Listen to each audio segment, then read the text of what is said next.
Hi friends, welcome back. And for those of you that are new, hi, welcome. My name is Lizbeth, and on my channel what I do is I do my makeup while I read a story or I talk about something that interests me. Today what we did was, and I say we because the disembodied Southern voice was a big part of today's video. He started reading A Christmas Carol by Charles Dickens. It was a project that I had talked about before, but I wasn't sure I was going to do it because it's a long story, and I wasn't sure. But he came home one day last week and was like, "Well, why don't I read it?" And so he started reading it, and he did a fantastic job. Thank you so much. You're very welcome. Oh yeah, and I have earrings on today. So I don't wear earrings very much just because I don't. But I realized I have all these fun like Christmas earrings. And the thing about me is most earrings I have are I have a few like normal earrings, but for the most part I like earrings that are fun and crazy. Say that again. Yes, I have a lot of fun and crazy earrings that I don't wear very much. These ones don't light up. Ooh, I have a lot of light up Christmas earrings. I'll have to show you guys one day. Nope, I know exactly where they are. Anyway, we hope that you enjoy the story, and I hope you enjoyed this look today. This is the look I did.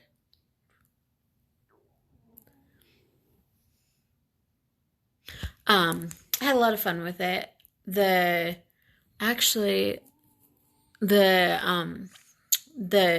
glitter shadow I put on my lids, it's not the best. It wears off pretty easily, but it's actually held on a little better than I expected.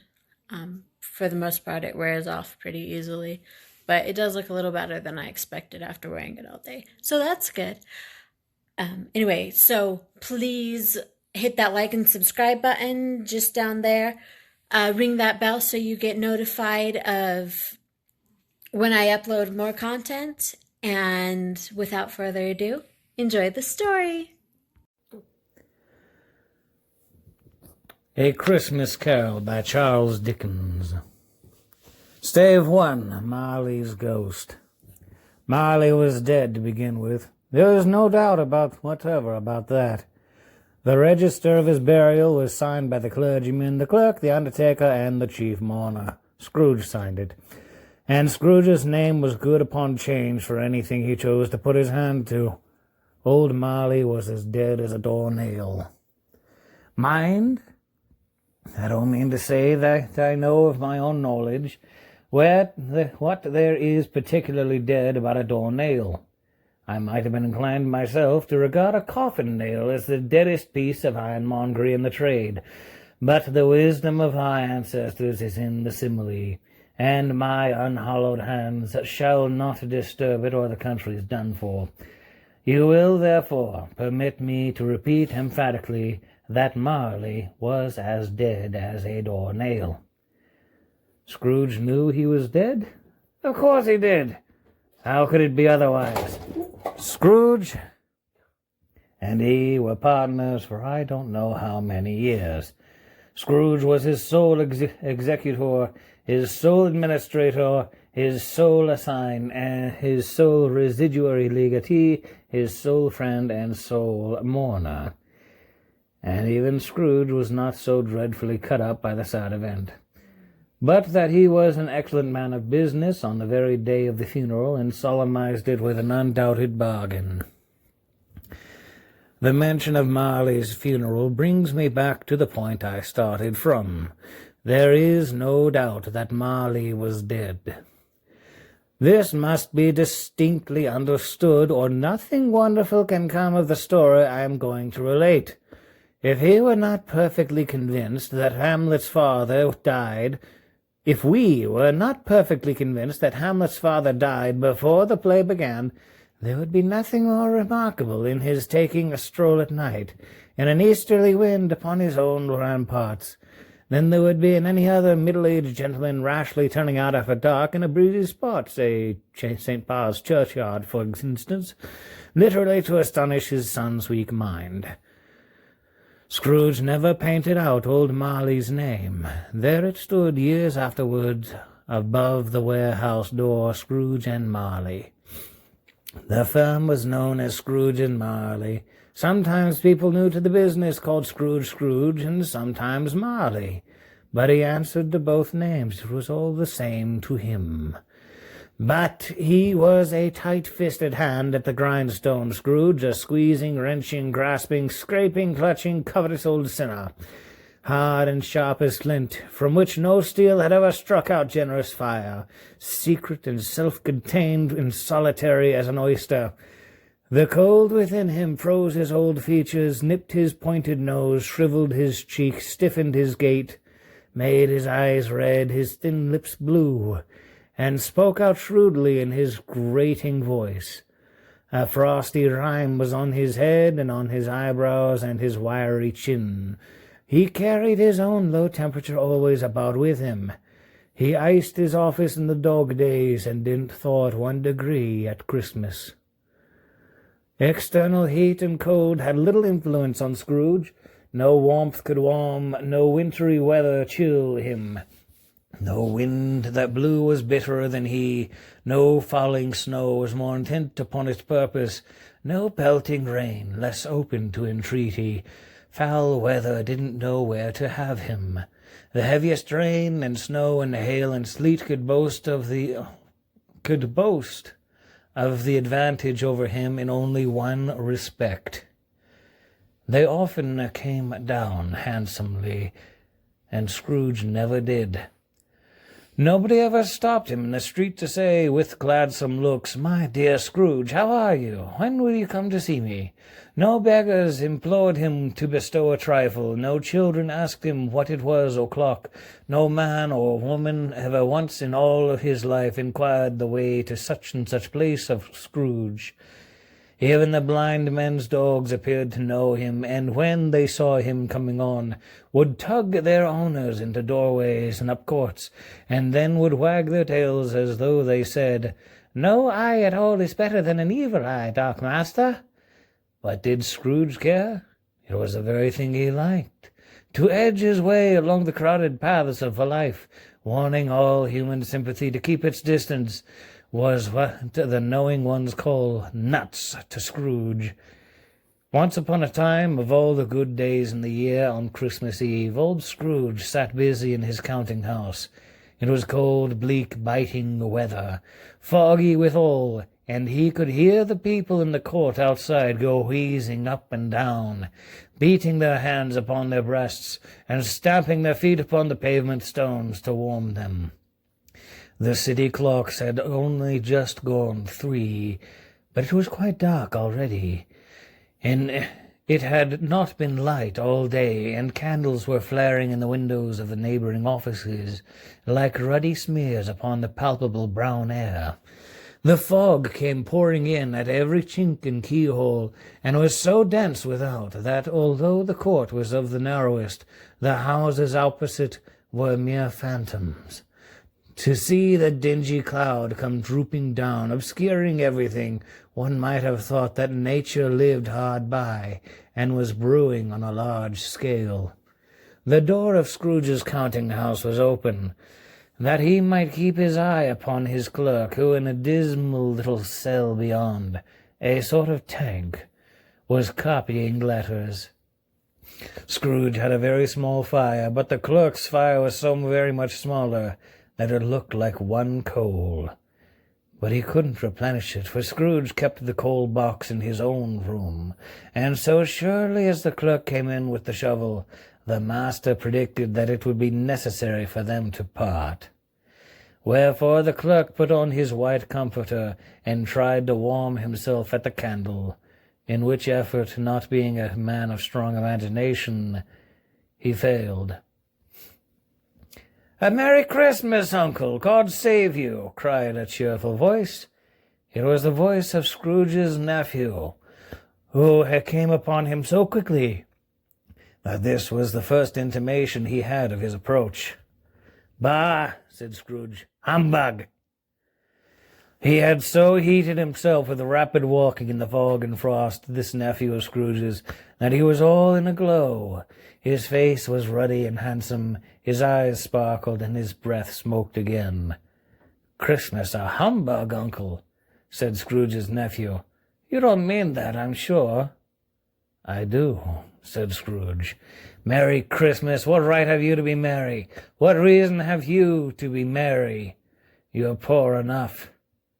"Come, then," returned the nephew gaily, "what right have you to be so dismal? What reason have you to be morose? You're rich enough." Scrooge, having no better answer ready on the spur of the moment, said "Bah!" again, and followed it up with "Humbug!"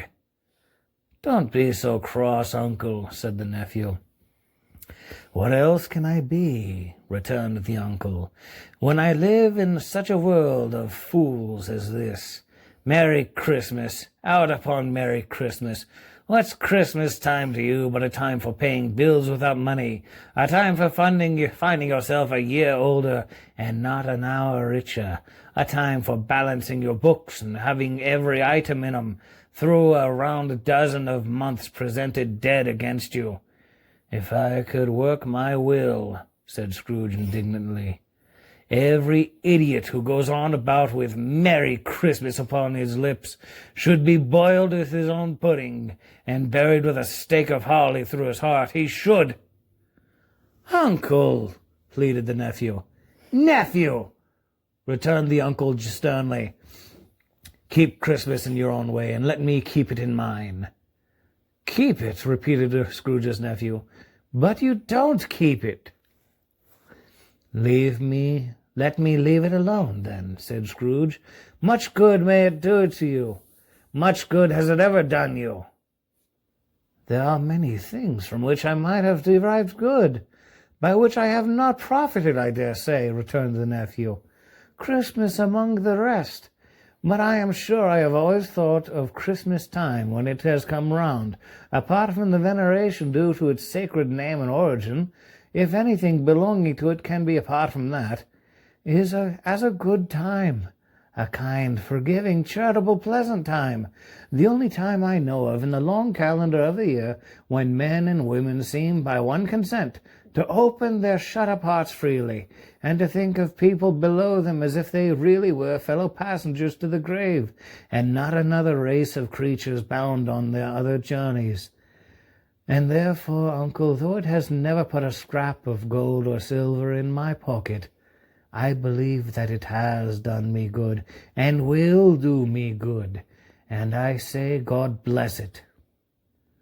The clerk in the tank involuntarily applauded. Becoming immediately sensible of the impropriety, he poked the fire, and extinguished the last frail spark forever. "Let me hear another word from you," said Scrooge, "and you'll keep your Christmas by losing your situation. You're quite a powerful speaker, sir," he added, turning to his nephew. "I wonder you don't go into Parliament." "Don't be angry, uncle. Come, dine with us tomorrow." Scrooge said that he would see him. Yes, indeed, he did. He went the whole length of the expression, and said that he would see him in that extremity first. "But why?" cried Scrooge's nephew. "Why?" "Why did you get married?" said Scrooge. "Because I fell in love." "Because you fell in love," growled Scrooge, as if there were the only one thing in the world more ridiculous than a Merry Christmas. Good afternoon." "Nay, uncle, but you never came to see me before that happened.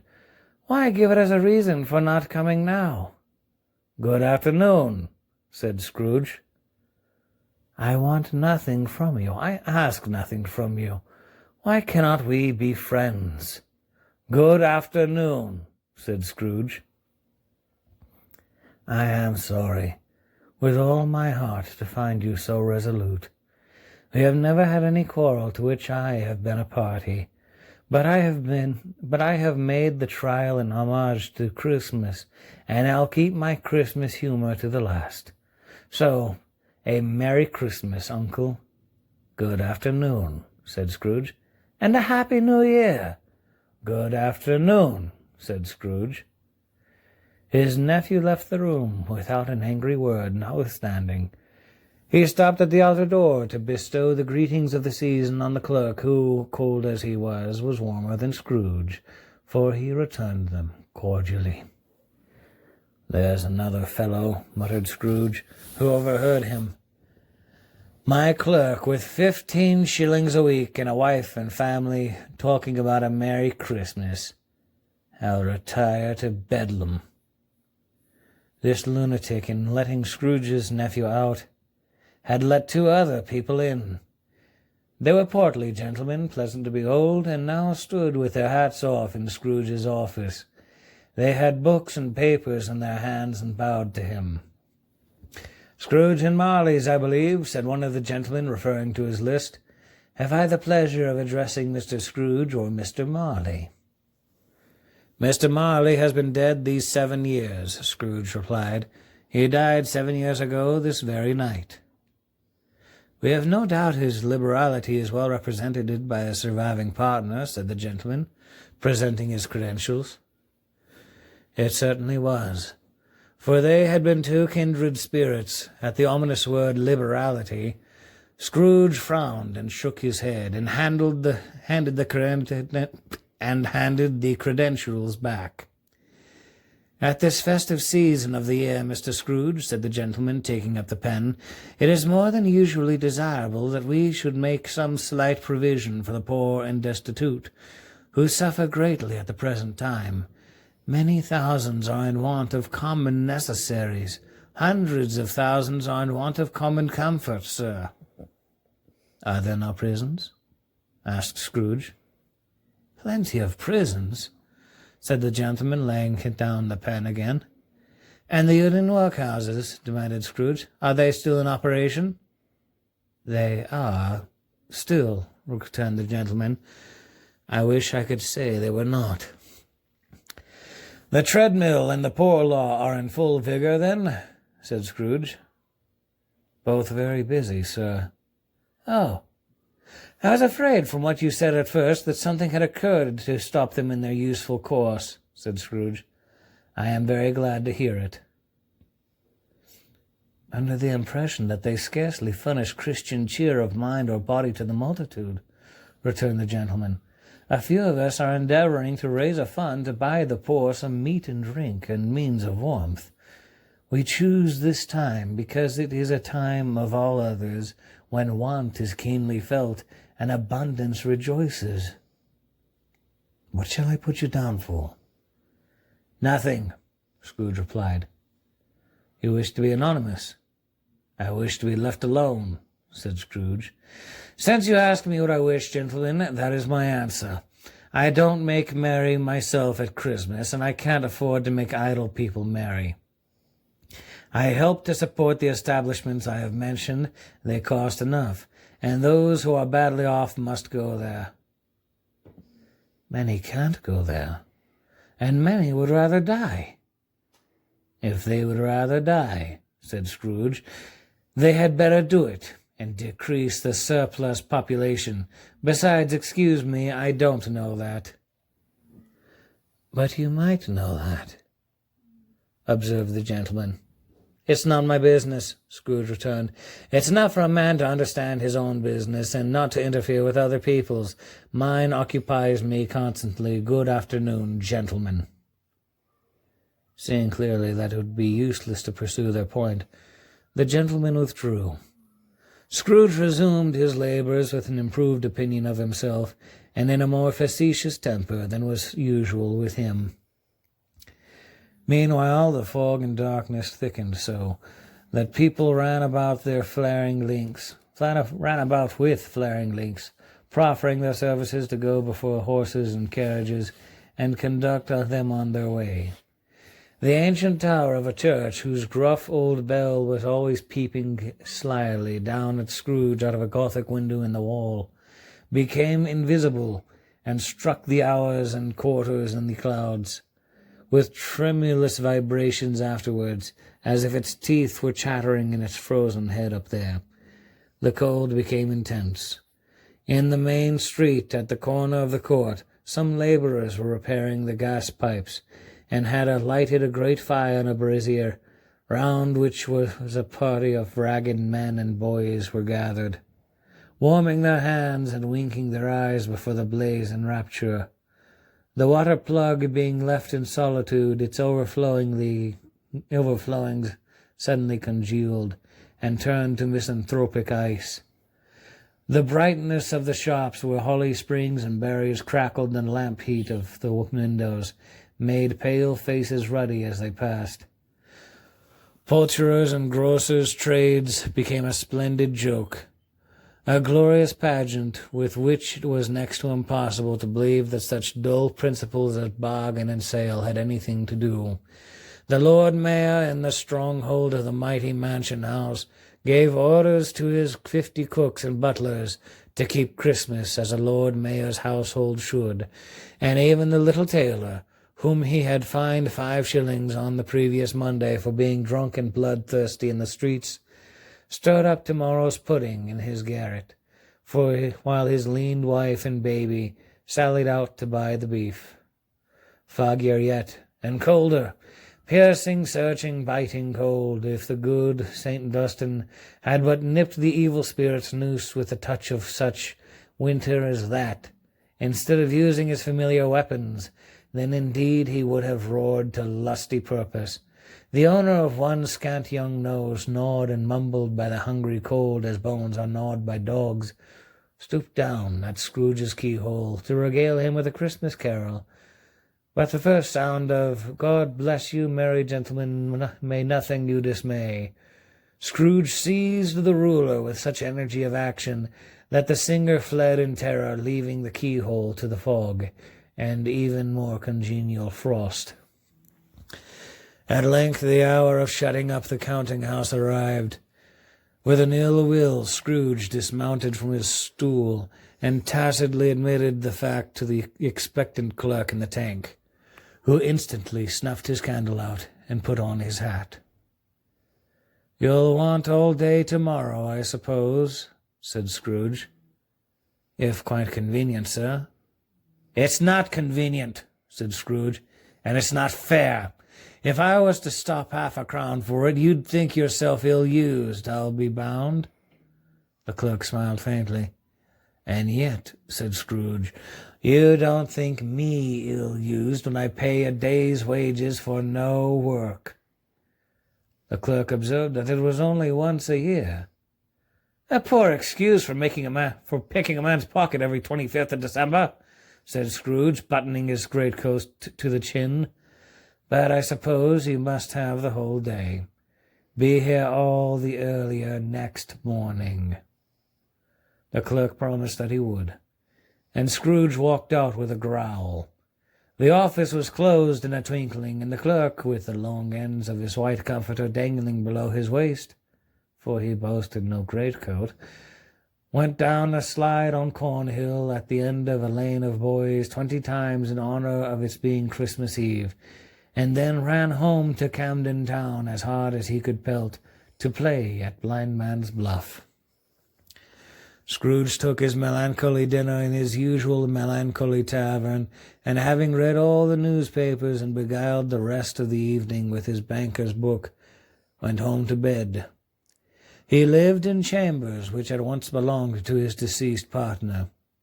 They were a gloomy suite of rooms in a lowering pile of a building up a yard, where it had so little business to be that one could scarcely help fancying it must have run there when it was a young house, playing at hide-and-seek with other houses, and have forgotten the way out again. It was old enough now and dreary enough, for nobody lived in it but Scrooge, the other rooms all being let out as offices. The yard was so dark that even Scrooge, who knew its every stone, was fain to grope with his hands. The fog and frost so hung about the black old gateway of the house that it seemed as if the genius of the weather sat in mournful meditation on the threshold. Now it is a fact that there was nothing at all particular about the knocker on the door, except that it was very large. It is also a fact that Scrooge had seen it night and morning during his whole residence in that place. Also that Scrooge had as little of what is called fancy about him as any man in the city of London, even including, which is a bold word, the corporation, aldermen, and livery. Let it also be borne in mind that Scrooge had not bestowed one thought on Marley since his last mention of his 7 years dead partner that afternoon. And then let any man explain to me, if he can, how it happened that Scrooge, having his key in the lock of the door, saw in the knocker, without its undergoing any intermediate process of change, not a knocker, but Marley's face. Marley's face! It was not in impenetrable shadow as the other objects in the yard were, but had a dismal light about it, like a bad lobster in a dark cellar. It was not angry or ferocious, but looked at Scrooge as Marley used to look, with ghostly spectacles turned up on its ghostly forehead. The hair was curiously stirred, as if by breath or hot air, and though the eyes were wide open, they were perfectly motionless. That and its livid color made it horrible, but its horror seemed to be in spite of the face, and beyond its control rather than part of its own expression. As Scrooge looked fixedly at this phenomenon, it was a knocker again. To say that he was not startled, or that his blood was not conscious of a terrible sensation to which it had been a stranger from infancy, would be untrue. But he put his hand upon the key he had relinquished, turned it sturdily, walked in, and lighted his candle. He did pause with a moment's irresolution before he shut the door, and he did look cautiously behind it first, as if he half expected to be terrified with the sight of Marley's pigtail sticking out into the hole. But there was nothing on the back of the door, except the screws and nuts that held the knocker on. So he said, "Pooh-pooh," and closed it with a bang. The sound resounded through the house like thunder. Every room above and every cask in the wine merchant's cellars below appeared to have a separate peal of echoes of its own. Scrooge was not a man to be frightened by echoes. He fastened the door and walked across the hall, and up the stairs slowly, too, trimming his candle as he went. You may talk vaguely about a driving coach and six up a good old flight of stairs, or through a bad young Act of Parliament. But I mean to say you might have caught a hearse up that staircase, and taken it broadwise, with the splinter bar towards the wall, and the door towards the balustrades, and done it easy. There was plenty of width for that, and room to spare, which is perhaps the reason why Scrooge thought he saw a locomotive hearse going on before him in the gloom. Half a dozen gas lamps out of the street wouldn't have lighted the entry too well, so you may suppose that it was pretty dark in Scrooge's dip. Up Scrooge went, not caring a button for that. Darkness is cheap, and Scrooge liked it. But before he shut his heavy door, he walked through his rooms to see that all was right. He had just enough recollection of the face to desire to do that. Sitting room, bedroom, lumber room, all as they should be. Nobody under the table, nobody under the sofa, a small fire in the grate, a spoon and basin ready, and a little saucepan of gruel. Scrooge had a cold in his head. Upon the hob. Nobody under the bed, nobody in the closet, nobody in his dressing gown, which was hanging up in a suspicious attitude against the wall. Lumber room as usual, old fire guard, old shoes, 2 fish baskets, washing stand on 3 legs, and a poker. Quite satisfied, he closed his door, and locked himself in. double-locked himself in, which was not his custom. Thus secured against surprise, he took off his cravat, put on his dressing gown and slippers and his nightcap, and sat down before the fire to take his gruel. It was a very low fire indeed, nothing on such a bitter night. He was obliged to sit close to it and brood over it, before he could extract the least sensation of warmth from such a handful of fuel. The fireplace was an old one, built by some Dutch merchant long ago and paved all round with quaint Dutch tiles designed to illustrate the scriptures. There were Cain's and Abel's, Pharaoh's daughters, queens of Sheba, angelic messengers descending through the air on clouds like feather beds, Abraham's, Balthazar's, apostles putting off to sea in butter boats, hundreds of figures to attract his thoughts. And yet that face of Marley, 7 years dead, came like the ancient prophet's rod, and swallowed up the whole. If each smooth tile had been a blank at first, with power to shape some picture on its surface from the disjointed fragments of his thoughts, there would have been a copy of old Marley's head on every one. "Humbug!" said Scrooge, and walked across the room. After several turns he sat down again. As he threw his head back in the chair, his glance happened to rest upon a bell, a disused bell that hung in the room, and communicated for some purpose now forgotten with a chamber in the highest story of the building. It was with great astonishment, and with a strange, inexplicable dread, that as he looked, he saw this bell begin to swing. It swung so softly in the outset that it scarcely made a sound. But soon it rang out loudly, and so did every bell in the house. This might have lasted half a minute or a minute, but it seemed an hour.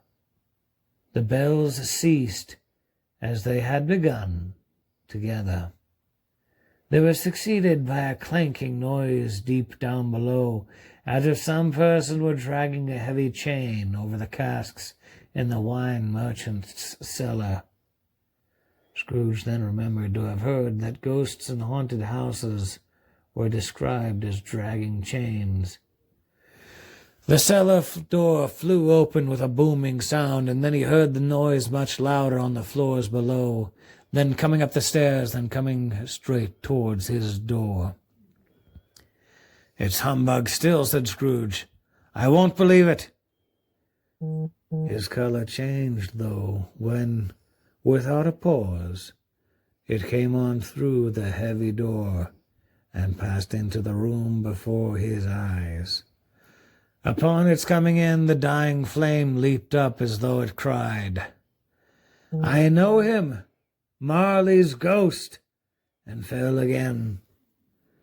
The same face, the very same. Marley in his pigtail usual waistcoat, tights and boots, the tassels on the latter bristling like his pigtail, and his coat skirts and the hair upon his head. The chain he drew was clasped about his middle. It was long and wound about him like a tail, and it was made, for Scrooge observed it closely, of cash boxes, keys, padlocks, ledgers, deeds, and heavy purses wrought in steel. His body was transparent, so that Scrooge, observing him, was looking through his waistcoat, could see the 2 buttons on his coat behind. Scrooge had often heard it said that Marley had no bowels, but he had never believed it until now.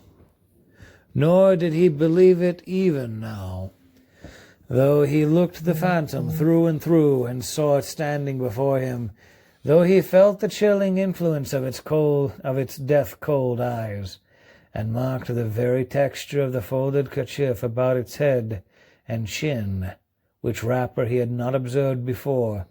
He was still incredulous, and fought against his senses. Is this a good place to stop, or do you Yeah. want me to keep going? We're getting close. It's probably a good place to stop. Very well, I guess we'll leave it here now.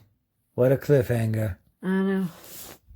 So sorry to leave you guys on a cliffhanger, but we're getting a little bit close on time, so I'm going to call it for now. Thank you so much to the Disembodied Southern Voice for helping me out welcome. with this project. He's been amazing. I don't know if I told you guys this, but this was actually his idea. I wasn't sure if I was going to do it anymore, and he came home on Friday, I think, and said, well, what? And was like, why don't I read it? So he volunteered for this, and he is doing an awesome job. So thank you so much, love. You're very welcome. Anyways, I hope you guys are enjoying. It's fun to hear him reading it, and I hope you have enjoyed so far. Well, this is a long story, so this project is going to take a few days. But, so I hope you guys stick with us, because it's going to be awesome. And I hope you guys are having a great December, still having a great December, and having a great Christmas season. I hope that the Christmas spirit is with you all. If not, I hope it comes. And I guess I could have had you talk for a minute more. I'm out of things to say.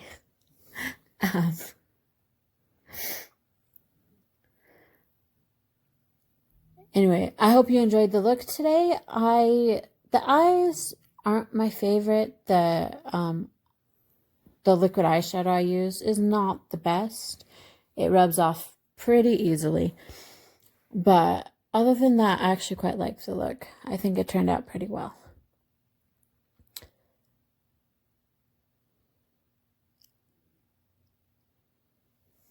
It was fun to do.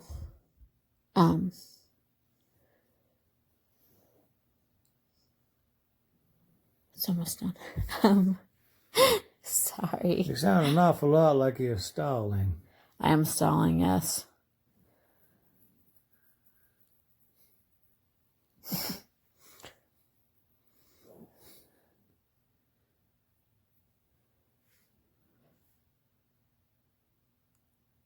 But if you're going to be stalling, you better be, at least a little entertaining about your stalling. I got nothing. You got nothing. I got nothing. All right, I can wrap up now. All right, so please remember, this is my look. I hope you guys enjoyed it again. Please remember to treat everybody with kindness and respect. Everyone has a story. We don't know what it is. So a little kindness, respect, love, joy go a long way to make the world a better place. And hope you're having a great day. I will see you tomorrow. Bye.